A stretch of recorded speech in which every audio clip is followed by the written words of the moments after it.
Let's turn to the media now. They're a big reason why we're actually in this mess. And you can look from CNN to Fox News for choice clips of everybody celebrating this war, talking about how great of an idea it is. Let's start off with Van Jones, the alleged progressive over at CNN, dispensing some great democratic wisdom. Here's what he had to say before the strikes went off. He's buying himself some time in some room. I was also in the Holy Land very recently.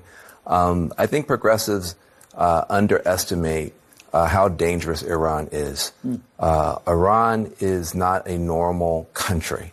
Normal countries don't blind women because they showed some hair. They don't empower little gangs and proxies to surround a country and fire rockets and rape people. So Iran, the two things are clear. The what, they cannot have a bomb, and the why, because they say death to America, death to Israel, and death to all the Jews. One of those should offend you if you're progressives. At least one should offend you. And so the question, though, is the who and the how. Is Israel going to take out this nuclear capacity by dropping people there who blow it up? Or is America going to take it out by dropping a bomb that blows it up? But the what and the why are clear, and I think progressives should get on board with that. We cannot have a nuclear-armed Iran. I was in the region. You were in the region. This is a very dangerous power that cannot get a nuclear weapon.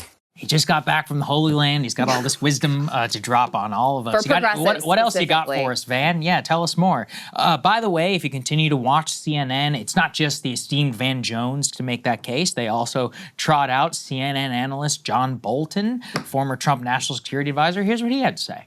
Were you surprised that President Trump took such decisive action? Well, let me say this unequivocally. I think President Trump made the right decision for America to attack Iran's nuclear weapons program.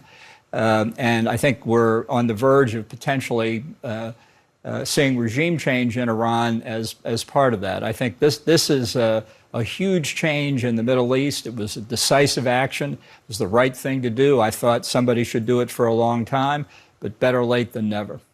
Better late than never, such decisive action. I mean, look even at the framing of the questions. Continuing on CNN, let's put this up there on the screen. Analysis, they write, U.S. strikes mark a stunning demonstration of military might and presidential power. You know, stuff like this really annoys the shit out of me because let's think about it.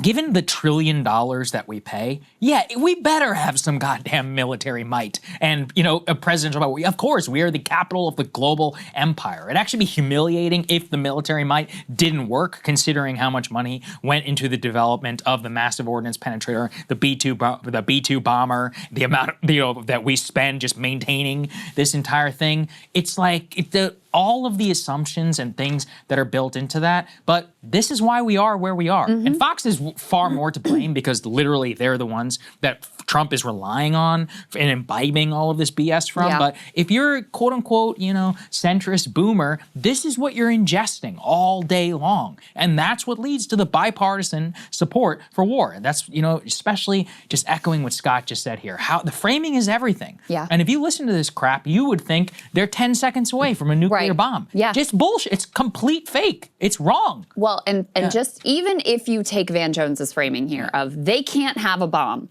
Okay, well, you know what was working and much more likely to succeed at preventing their intention of developing a nuclear weapon here?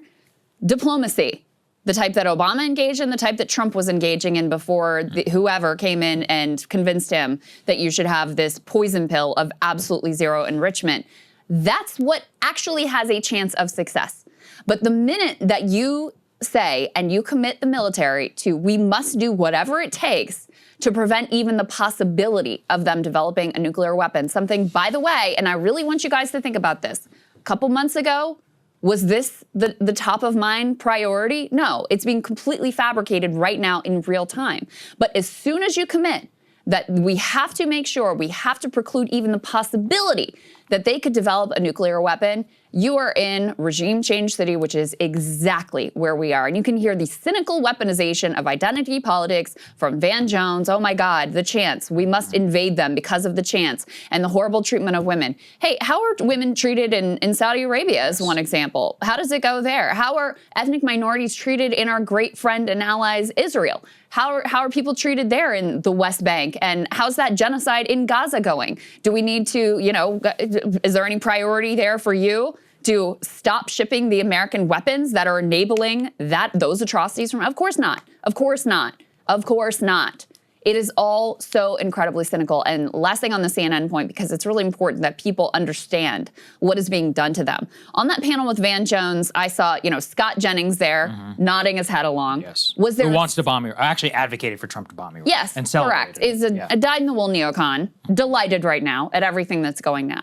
I want to know, I didn't see a single anti-war voice on that panel. No. They're why do we need to hear from John Bolton? Why do we need to hear anything from John Bolton right now? The number of people from the past who have been wrong, who have advocated for some of the most disastrous foreign policy decisions in American history, or the number of people who are affiliated with the IDF, with the foreign government, who they trot on to provide quote-unquote analysis, is extraordinary as well. So the way this is framed, the guests they choose, the story selections, you're starting to hear all this, oh my God, the Iranian sleeper cells in the United States. I saw CNN, had a chyron to that regard as well. I think we have that somewhere in these elements. But in any case, all of this is meant to make you afraid. It's meant to frame this as like an existential crisis. We have to stop them from getting a bomb now. And once people have accepted that framing, then there is no end and no limit to how far they will go. And we're already speed run through that escalatory chain. It really is extraordinary. Like you've said this, Saagar, I think it's such a great point. I could never have imagined that we would do the Iraq war only more dumber, more brazen, more disastrous, larger country. The whole thing is just so surreal to watch it all unfold. Yeah, we're not there yet, but in a sense, the dumbness of it all represents our current media environment, and they don't even try. Look, again, the Bush administration did their propaganda case for over a year. Saddam, they concocted all this fake intelligence. They went to Congress. They got everybody on the record. They went to the United Nations, Colin Powell in his famous speech. The quote, the legitimacy of the war in Iraq was far more, amongst the American people and the world, and really, set the stage for why Bush was able to survive in the 2004 election. Trump is just I'm going to own this entire thing. I'm going to do this all by myself. I don't care what my own director of national intelligence says. I only care what the Israelis say. And, this is where we're at. And yet the media environment is honestly, I still think, worse today than it has ever been, especially on cable, considering their iron grip, both on the president's mind and on all of our high propensity boomer voters who run our fate. And just take a look at what Donald Trump, one of those boomers, is taking in over on Fox from Mark Levin, who in my opinion is probably, if we were to say who is it, Judy Miller is one of the most responsible media figures for the war in Iraq because of the whole curveball uranium thing, I would say Mark Levin is probably the single most impactful person for the reason why Donald Trump went out and struck Iran. Take a listen to how he's celebrating it on Fox News. Western Europe is weak. That's why wars start in Western Europe. That's why World War I started there and World War II started there. And I would tell the demagogues in our country, were you going on about World War III? Donald Trump just prevented World War III by using the United States military to stop it. Donald Trump just prevented World War III. Also, these people are so dumb that it stuns the mind. Europe was weak, and that's why World War I started. I mean, for somebody like me, that's just too much. It literally enraging. But look, again, this level of stupidity, this low IQ argumentation, the thorn in the side, just complete, propaganda from Mark Levin is one of the most successful propaganda campaigns of all time. Let's all just admit it. I mean, New York Times has a bunch of reporting out this morning that Fox News and Donald Trump watching Fox, the celebration of the Israeli strikes, and all of the analysts that they have on had a major role in him claiming credit for the Israeli military campaign and for the eventual strike in the first place. In fact, many of his own advisors were like, I wish Tucker still worked at Fox, because then he would hear some sort of opposing viewpoint. Nothing. I mean, and yeah, maybe that's why the Murdochs fired him, right? But it just shows you, that hold on Donald Trump, all this alternative media podcast stuff, it's all bullshit. It had no influence whatsoever on his decision-making, even though he relied on them to get elected, or at least according to him, was a big reason why he got elected. Yeah. Go ahead and ask. There's a New York Times profile of Andrew Schultz out this morning. He's like, one of the main reasons I supported Trump was about foreign wars, and now I'm upset about it. Look, it's all right there, you know? Yeah, well, in some of that New York Times reporting too, they say that Trump made the decision, it was a while ago, Trump made the decision. So all of the Bannon's at the White House and J.D. Vance called the Israelis and was very upset. They've already admitted that story was completely fake. So everything that unfolded in the will he or won't he week was theater. It was theater. He had made the decision to go forward with this, and he was trying to throw them off the scent and, destabilize the information environment so they weren't sure ultimately what was going to happen. And with Mark Levin, it's worse than Judy Miller because she laundered the administration's talking points. He's not only laundering the administration's talking points and creating the administration's talking points using anti-war rhetoric, claiming he stopped World War III, which I'm hearing from a number of MAGA-aligned neocon types. But he also was actually in the room during the persuasion. So he's on all sides of this in terms of, a nefarious influence here. But this is, it's not just him. I just want people to get a sense. I know you've been watching Fox News more than I have, and the level of propaganda that is coming out is just, it is drinking straight from the fire hydrant, just in your face, celebrate, oh my God, we're so badass, and how could you possibly be against this?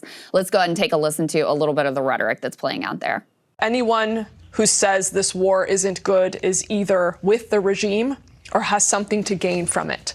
And I look at, even in America, I look at the people and the influencers that are talking poorly about this possibility that just happened tonight. And it makes you wonder, why? Why are they all of a sudden against taking out the nuclear capability of Iran? Well, if you're not with us, you're against us. Yeah, and she does that little thing at the end. She goes, you just have to ask, why now, all of a sudden? And it's the same trick that Ted Cruz pulled with Tucker Cruz. Yeah. Ted Cruz pulled with Tucker Carlson, where, why are you so obsessed with Israel? Why are you so interested in the Jews?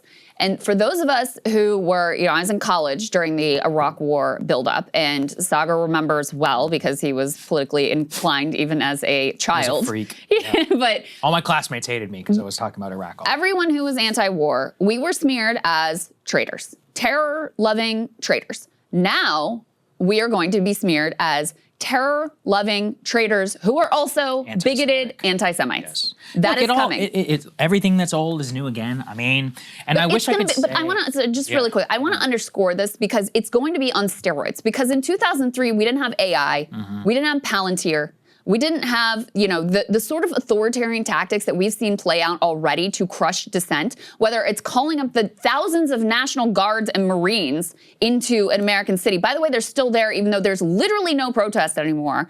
Kidnapping students off the street. Mahmoud Khalil, by the way, guys, was just released, already out protesting for Palestine. Again, what an absolute legend that man is. But, blocking going through social media to make sure you haven't said the wrong thing about Israel, all of these tactics are going to be deployed against an anti-war movement. The rhetorical tactics, the surveillance tactics, the authoritarian tactics, it will be because some of these tools were not available in 2003. So I want you to understand what is coming and what they're already setting us up for. And, listen, Democrats participated in helping create the possibility of this rhetorical trick of claiming everyone who opposes the interest of the foreign nation of Israel is an anti-Semite. And they are going to hit that messaging so hard. They're going to move from what that lady did of sort of alluding to it, vaguely suggesting it to, they will come right out and say that anyone who is opposed to this war is an anti-Semite, mark my words. Oh, absolutely. It's going to happen. And